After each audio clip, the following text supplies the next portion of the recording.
Donc on a entendu parler cette semaine beaucoup d'une nouvelle qui est apparue concernant la charte des valeurs québécoises que le gouvernement Marois veut instaurer. Donc cette charte-là est divisée en deux volets. La première qui garantit l'égalité entre les hommes et les femmes, donc qui va en quelque sorte cadrer toute forme d'accommodement raisonnable par rapport à ces valeurs-là ou ces balises-là. Et la seconde qui va instaurer officiellement la laïcité dans l'appareil étatique québécois. Donc ce deuxième volet-là, disons, semé beaucoup de débats au sujet justement du port des signes religieux dans les agents de la fonction publique.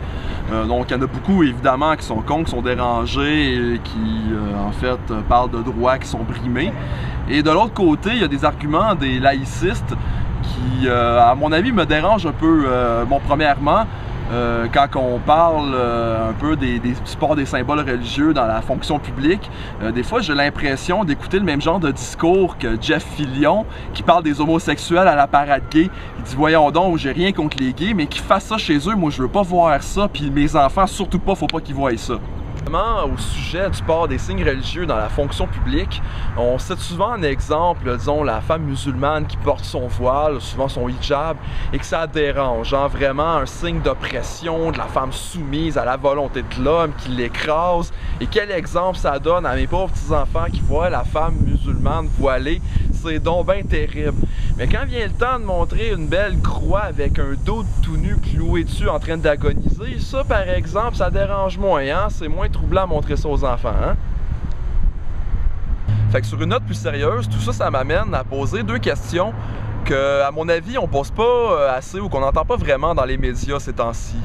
La première, qui est quand même assez simple, est-ce que la laïcité est vraiment aussi neutre qu'on le prétend ou qu'on le dit? Premièrement, je tiens à rappeler qu'il n'y a pas de modèle unique de la laïcité, puis en fait on est un peu à couteau tiré entre deux modèles, qui est le modèle français, qui est un peu celui qu'on veut préconiser ici en ce moment, qui est en fait aucun signe religieux nulle part dans la fonction publique, etc. Et il y a le modèle anglais, qui est à peu près exactement le contraire, mais qui est un modèle tout aussi laïque, puis même tout aussi neutre selon certains points de vue, qui est en fait, puisque justement que l'État n'a pas de religion en particulier, pas de parti pris, puis qui est neutre, ben il n'y a pas de problème à laisser n'importe qui porter les signes religieux comme qu'il veut, comme qu'il entend. C'est un modèle qu'on va retrouver surtout dans les pays anglo-saxons et même germaniques, en particulier la Suède ou les pays scandinaves, ou n'importe quel autre pays qui était, disons, sous la religion protestante en général. Puis ma deuxième question, qui va un peu dans le sens inverse de la première que j'ai posée, s'attaque au problème des accommodements raisonnables ou déraisonnables, comme dirait le ministre Drainville. Donc la question est tout simple, en fait, c'est qui les demande, ces accommodements-là? Donc si on regarde dans les faits, c'est assez simple. Généralement, en majorité, des groupes chrétiens fondamentalistes, que ce soit, disons, des évangélistes, pentecôtistes, etc., toutes sortes de petites micro-églises. Sinon, il va y avoir des musulmans fondamentalistes ou intégristes. Et ensuite de ça, les juifs hassidiques. Donc, en bref, c'est toutes les franges les plus extrémistes de chacune des religions et donc des gens qui ne sont pas du tout représentants des communautés auxquelles ils sont censés appartenir.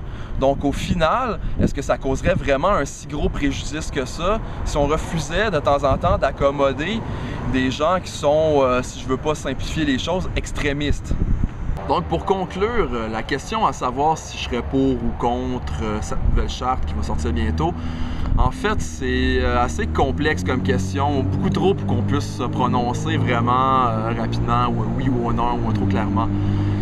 Sinon aussi, je veux souligner que la laïcité, c'est pas forcément une mauvaise idée. En fait, je trouve que c'est quand même une très bonne idée. Mais est-ce que c'est vraiment la solution à nos problèmes de société?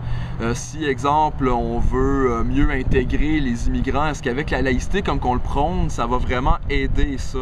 Parce que si je regarde ce qui se passe en France, par exemple, je vois pas ça comme un excellent modèle d'intégration des immigrants.